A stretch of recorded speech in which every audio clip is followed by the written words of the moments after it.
시간까지 우리는 달란트에 대한 말씀을 함께 나눴습니다. 우리에게는 하나님께서 주신 달란트가 있습니다. 그리고 하나님의 영광을 위해서 그 달란트를 사용할 때 하나님은 우리에게 은사를 허락해 주십니다.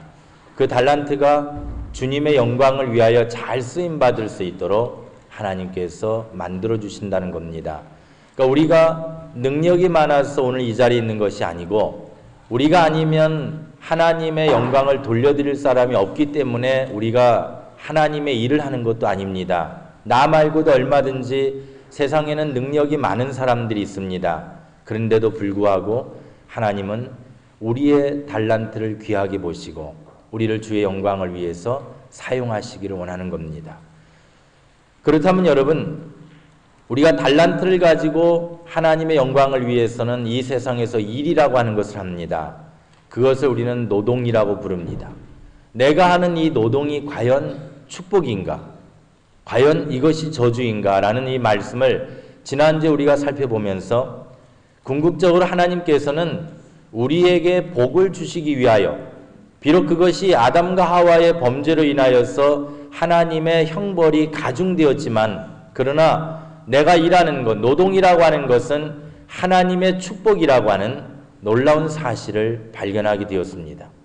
오늘은 우리가 그런 하나님의 축복의 노동을 이 땅 위에서 실천하면서 학교를 다니거나 또는 직장 생활을 하거나 또는 가정 생활을 하거나 또는 교회 생활을 해 나갈 때 이런 노동을 통하여 우리가 얼마만큼 행복을 느끼면서 살아가는가 하는 이러한 상황을 점검해 보기 원합니다.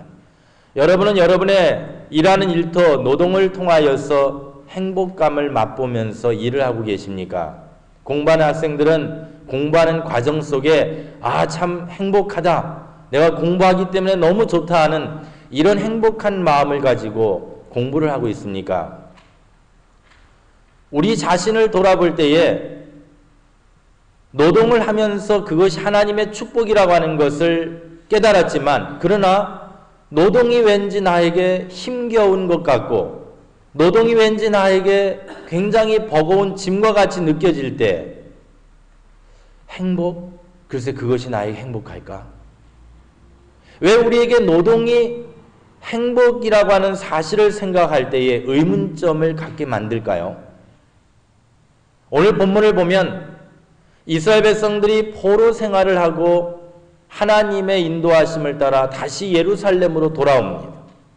돌아와서 그들이 한 일이 뭐냐면 하나님의 성전을 다시 짓는 일입니다. 얼마나 가슴 벅찬 일을 합니까? 그 성전 짓는 일을 하는 이들이 얼마나 행복해겠습니까? 그런데 오늘 본문을 보니까 행복하다는 말보다는 불안에 떨고 있는 그들의 모습을 발견하게 되어집니다.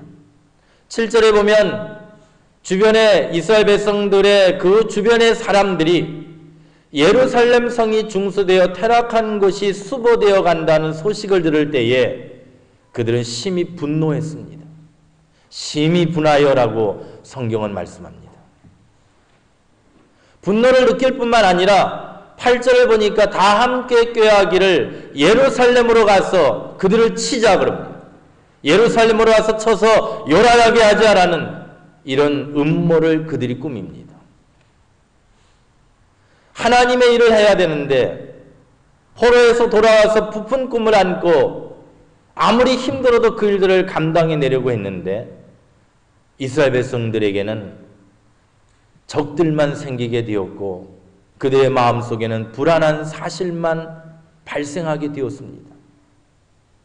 지금까지 여러분 이미 나서 노동을 하며 힘겹게 일하며 이제 다음 주에 우리가 추수감사절을 지낼 것인데 한 해 동안에 우리가 얼마나 하나님이 주신 은혜에 감격하여서 이 추수감사절에 주님 앞에 엎드려 경배하는 마음을 가질 수 있을까?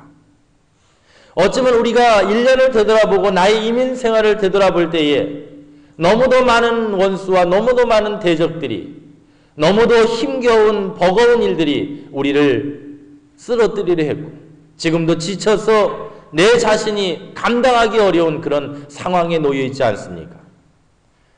이스라엘 백성들이 성전을 지을 때에 그런 어려움에 빠집니다. 좌절과 절망이 그들에게 엄습해 옵니다. 그럴 때에 이스라엘 백성의 지도자 느헤미야가 하나님 앞에 그들의 신앙을 위하여, 그들의 노동을 위하여, 하나님의 일을 감당하기 위하여 하나님 앞에 강하게 내세운 사실이 있습니다.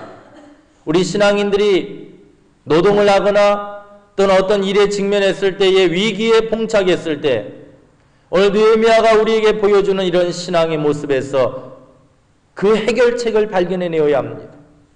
9절의 말씀을 보니까 우리가 우리 하나님께 기도하며라고 합니다. 성도가 어려움에 직면했을 때 해결할 수 있는 유일한 길입니다. 하나님께 기도하는 길밖에 없습니다. 내가 억울하고 내가 답답하고 내가 지치고 내가 쓰러지고 절망적인 상황에 놓여 있을 때에 하나님께 기도하는 방법밖에 없습니다. 주님 앞에 내 영적으로 기도하며 그 다음에 우리와 병행해서 저희를 인하여 파수꾼을 두어 주야로 방비하는데 내 마음과 내 육신을 지키는 겁니다. 저는 저희 자녀들에게 늘 이런 이야기 합니다. 너희들 주변에 항상 너희들을 도와주는 사람만 있는 거 아니다. 너희를 유혹하는 사람도 있을 것이고 뒤에 와서 뒤통수를 때리는 사람도 있을 것이고 너희를 죄악에 빠뜨리려고 애쓰는 사람들도 있을 것이다. 중요한 것은 뭐냐면 그런 환경을 탓하며 내 주변에 있는 악한 사람들을 바라보면서 절망과 좌절의 마음을 갖는 것이 아니라 그런 상황 가운데에 하나님 앞에 기도하며 내 자신을 지키는 것이 가장 중요하다. 아무리 내 친구가 범죄의 길로 나를 유혹한다 할지라도 내가 내 자신을 지키는 것이 중요하다는 것입니다. 여러분의 친구가 죄를 지어서 여러분에게 와서 유혹한다고 가정해 보십시다. 그 사람은 죄를 지었기 때문에 하나님의 형벌을 받는 것 나름대로 보면 당연한 겁니다. 근데 그 죄인의 유혹에 빠져서 덩달아 만약에 여러분들이 죄악을 범한다면, 마음에 어떤 범죄를 저지른다면 나는 내 자신을 지키지 못하여서 정말로 억울하게 하나님의 형벌을 받을 수밖에 없는 상황에 직면하고 말 겁니다. 그래서 우리의 생애 가운데 기도하며 내 자신을 지키는 것이 매우 중요한 것입니다. 왜 노동이 행복하지 않는가? 왜 일하는 것을 행복하게 느끼지 못하는가? 거기에는 엉뚱한 이유 3가지가 있습니다. 오늘 본문을 통하여서 이 3가지를 발견해낼 수 있는데 왜 내가 회사에서 일할 때에 학교에서 공부할 때에 행복감을 느끼지 못하는가? 그 첫째가 자신에 대한 비관입니다. 낙심이죠.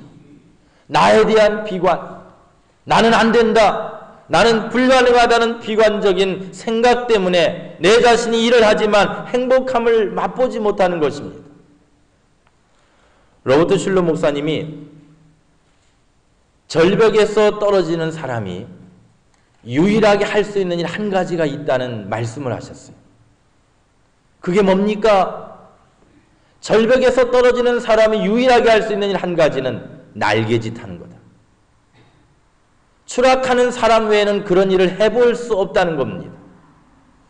지금 내가 절벽에서 떨어져서 전혀 가망이 없는 상황에 놓여 있을 때에 오히려 그 상황 속에서 날개짓하며 오히려 그 상황 속에서 내가 할 수 있는 일을 찾아볼 수 있는 것, 그것이 행복을 누리는 비결인데 대부분의 사람들이 자신의 처지에서 비관하고 맙니다.